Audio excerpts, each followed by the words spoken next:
আমি এটা কেন্দ্রকেও সিগন্যাল দিয়েছি, আমার আর ভোট করার বয়স নেই, আমি করতে আগ্রহী নই।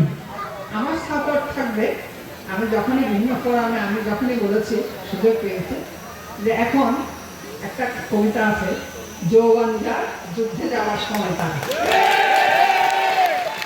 আমরা মাথার উপর থেকে উপদেশ দিয়ে আদেশ দিয়ে দলকে পরিচালনা করার ক্ষেত্রে ভূমিকা রাখবো, কিন্তু দলকে শক্তিশালীভাবে সুসংগঠিত করতে হলে ইয়াং এনার্জেটিক যারা মাঠে ঘাটে প্রান্তরে দৌড়ে দল কাজ করতে পারবে তাদেরকে নমিনেশন দেওয়া দরকার।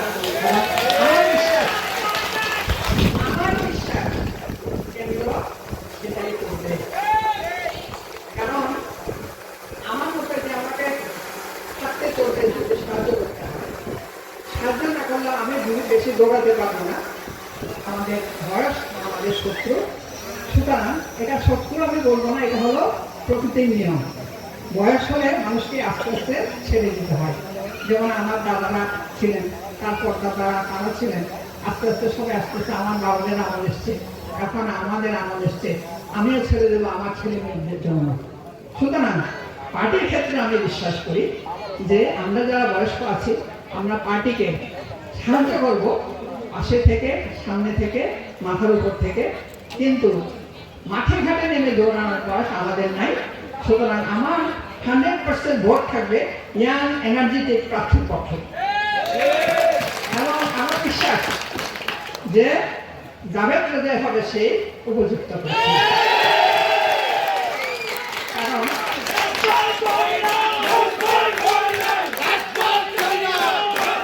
কারণ এখন পর্যন্ত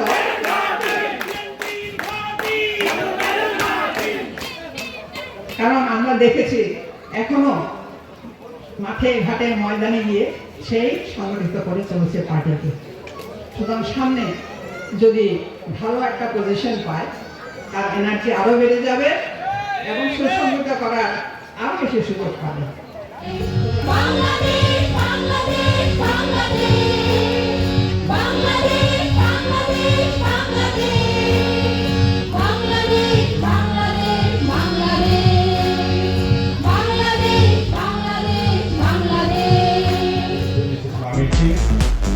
মঞ্চ বসে বিএনপি সিনিয়র নেতৃবৃন্দ